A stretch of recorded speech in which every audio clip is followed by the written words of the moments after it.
Hai, balik lagi sama suara aku dong. Kali ini aku mau bacain artikel yang ditulis oleh Hardi di seaworld.com yang berjudul SBY turun gunung, ex pendiri Demokrat sarankan AHY mundur jika tak berani hadapi KLB. Isu kudeta di Partai Demokrat mau tak mau membuat SBY turun gunung. SBY turun gunung seringkali menjadi sebuah pertanda, tapi kali ini tandanya sangat jelas sekali, yaitu AHY terkesan tidak sanggup menanggapi konflik internal partai sehingga harus bapaknya yang turun tangan mengatasi kekacauan ini. Sekaligus menjadi sebuah persepsi yang kurang bagus bagi AHY. Dia adalah ketum partai, mau tak mau harusnya bisa mengatasi masalah partai. AHY masih belum bisa lepas dari bayang-bayang SBY. SBY langsung memberikan arahan yang tegas untuk Demokrat terkait isu kudeta. Dia minta agar kader-kader yang masih melancarkan gerakan kudeta Demokrat diusir.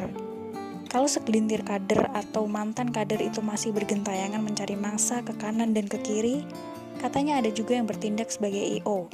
Hadapi dengan sikap yang tegas, usir orang-orang itu, mintakan mereka berhenti merusak partai kita, kata SBY.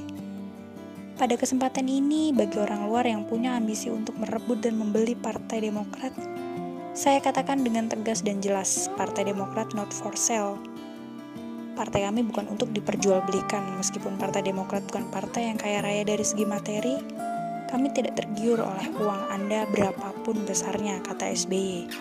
Memang ada beberapa yang sudah dipecat, salah satunya adalah mantan Ketua DPC PD Kabupaten Blora. Saya pribadi tidak mendukung siapapun dalam urusan rumah tangga partai.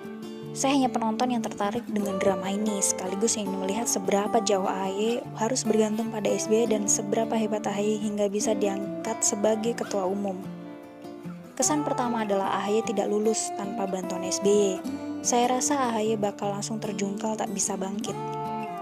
Ada istilah lucu yang dipakai di sini yaitu GPK, Gerakan Pengambil Alihan Kepemimpinan. Kayak nggak ada istilah lain aja. Di sisi lain, isu ini membuat Demokrat jadi terbagi dua kubu, yaitu kubu AHY dan kubu yang dinamakan Garis Lurus yang ingin mengembalikan partai ke jalan yang semestinya melalui seruan KLB, Kongres Luar Biasa.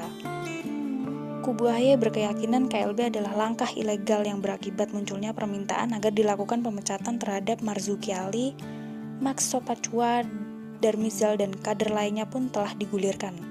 Sedangkan kubu Garis Lurus Partai Demokrat yang sedang berjuang melakukan penyelamatan mendapat dukungan yang mengalir deras dari cabang pemilik hak suara di seluruh tanah air.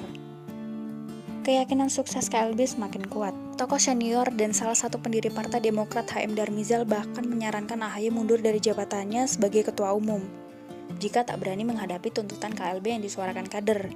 Sambil introspeksi dan berkontemplasi atas berbagai kegagalannya, sekarang saat yang paling tepat bagi AHY untuk mundur secara gentle. Kemudian serahkan langkah perbaikan partai pada tokoh pendiri dan para senior. Perjuangan garis lurus, mundur adalah pilihan paling baik dan elegan katanya. Tantangan ini dilayangkan mengingat AHY juga sudah sesumbar mampu melawan aspirasi dan gerakan grassroots di mayoritas wilayah ini. Sehingga ini harus dibuktikan dalam pelaksanaan KLB yang demokratis dan bebas dari intervensi siapapun. Bagaimana mau melawan kalau yang mengusulkan justru dari kader-kader internal yang sudah gerah dengan kepemimpinan AHY? Sebenarnya AHY tidak perlu membuat kambing hitam, sebaiknya menyadari kesalahan dan kekurangannya. Ayo berkompetisi di KLB, kata dia.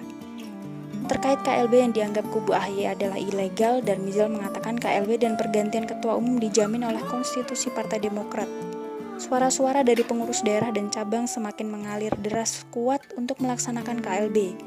Dan terbukti, ada pengurus cabang yang dicopot karena mendukung KLB. Kalau DPP merasa solid ketua umum, AHY mampu dukungan yang kuat. Maka tentu tidak perlu ada pencopotan katanya. AHY disuruh buka KLB, rasanya ini sulit diwujudkan karena posisinya bisa dalam bahaya jika itu dilakukan. AHY saat ini dihadapkan dalam posisi sulit, meski pada akhirnya berhasil lolos dari masalah ini, riak-riak kecil tetap akan ada dan berpotensi jadi pengganggu fokus partai dalam mengikuti pilkada dan pemilu. Sudahlah, nyungsep saat pemilu lalu sekarang terus diganggu dari dalam. Sebenarnya kuncinya memang di KLB, dari sana kita bisa tahu bagaimana kemampuan AHY sebenarnya.